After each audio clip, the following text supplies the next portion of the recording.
ಮರ್ಗಮಾಯಿ ಗುಡಿಯಲ್ಲಿ ರಾತ್ರಿ 3 ಗಂಟೆ ಸುಮಾರಿಗೆ ಕಳ್ಳತನ ಆಗಿದೆ. ಮರ್ಗಮಾಯಿ ಕೊಳ್ಳಲ್ಲಿ ಹಾಕಿರ್ತಕ್ಕಂಥ ತಾಳಿ, ಬಂಗಾರದ ಸರಗಳು ಮತ್ತು ಮೂಗಿನಾಗ ಹಾಕಿರ್ತಕ್ಕಂಥ ಮುತ್ತು ಸಹ ಕಳ್ಳತನ ಮಾಡ್ಕೊಂಡು ಹೋಗ್ಯಾರ. ಇದೇ ತಿಂಗಳ 9ನೇ ತಾರೀಕು ನಿನ್ನೆ ರಾತ್ರಿ ಮಾಡ್ಯಾರ. ತಿಂಗಳ 9ನೇ ತಾರೀಕು ರಾತ್ರಿ ಸಹ ಸಂಜು ನಾಯಕ್ ಅವನವರು ಮನೆಗೆ ಸಹ ಕಳ್ಳತನ ಮಾಡ್ಕೊಂಡು ಹೋಗಿದ್ರು.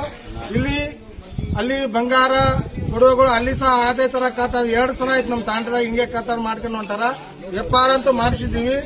ಇಲ್ಲಿ ಸರ್ಕಲ್ ಸಾಬು ನಮ್ಮ ಗುರುಮಟ್ಕಾಲ್ ಪೊಲೀಸರ ನೆಗ್ಲೆಕ್ಟ್ ಅಂತ ಗೊತ್ತಾಗ್ತಾ ಇಲ್ಲ, ಇಲ್ಲಿ ಕಳ್ಳರ ನೆಗ್ಲೆಕ್ಟ್ ಅಂತ ಗೊತ್ತಾಗ್ತಾ ಇಲ್ಲ. ದಯಮಾಡಿ ನಮ್ಗೆ ನ್ಯಾಯ ದೊರಕಿಸ್ಕೊಡ್ಬೇಕು. ದೇವ್ರಿಗೆ ಬಿಡೋಳ್ರಿ ಕಳ್ಳರು. ಮನುಷ್ಯರಿಗೆ ಯಾರ್ದನ್ ಮನೆಗೆ ಹೊಡಿಬೇಕು ಮಾಡ್ಬೇಕಂದ್ರೆ ಈಜಿ ಆಗ್ಲಿ ಹೋಗ್ಲಿ. ಮರ್ಗಮಾಯಿ ಕೊಳ್ಳಾಗಿನ ತಾಳಿ ಬಿಡೋವಲ್ದಂದ್ರೆ ಇದು ಹೆಂಗ ಸಂಸಾರ ಮಾಡ್ಬೇಕಂಗ, ನಾವು ಬಡವ್ರು ಬದುಕ್ಬೇಕಂಗ, ರೈತರು ಬದುಕ್ಬೇಕಂಗ. ಕೀಲಿ ಮುರ್ದ ಕೀಲಿ ಬಿಸಾಕಿ ಒಳಗಿರ್ತಕ್ಕಂಥ ಒಡವೆಗಳು ತಗೊಂಡು ಹೋಗ್ಯಾರ. ನಾವು ಪರಿಶ್ರಮದಾಗಿದ್ದೀವಿ. ದೇವರಿಗೆ ಕಳ್ಳತನ ಮಾಡ್ಯಾರ ಅಂದ್ರೆ ಬಹಳ ತಿಪ್ಪಲ್ದಾಗಿದ್ದೀವಿ. ದಯಮಾಡಿ ತಕ್ಷಣನೇ ನಮಗೆ ಸರ್ಕಾರದ ವತಿಯಿಂದ, ನಮ್ಮ ಪೊಲೀಸರ ವತಿಯಿಂದ ಕಾನೂನಾತ್ಮಕವಾಗಿ ನಮಗೆ ನ್ಯಾಯ ದೊರಕಿಸಿ ಕೊಡಬೇಕಂತ ನಾವೆಲ್ಲ ತಾಂಡದ ಪರವಾಗಿ, ಎಲ್ಲ ರೈತರ ಪರವಾಗಿ ಕೈ ಜೋಡಿಸಿ ತಮ್ಮಲ್ಲಿ ಎಲ್ಲ ವಿನಂತಿ ಮಾಡಿಕೊಳ್ತೇನೆ. ಯಾವ ತಾಂಡ ಏನು ಹೇಳು? ನಮ್ದು ಎಲೇರಿ ಜಿಬಿ ತಾಂಡ ಅಂತ ಹೇಳಿ ನಮ್ದು ಗುರುಮಟ್ಕಾಲ್ ತಾಲೂಕಾ, ಯಾದಗಿರಿ ಜಿಲ್ಲಾ. ನಮ್ಮ ತಾಂಡದಲ್ಲಿ ಈ ತರ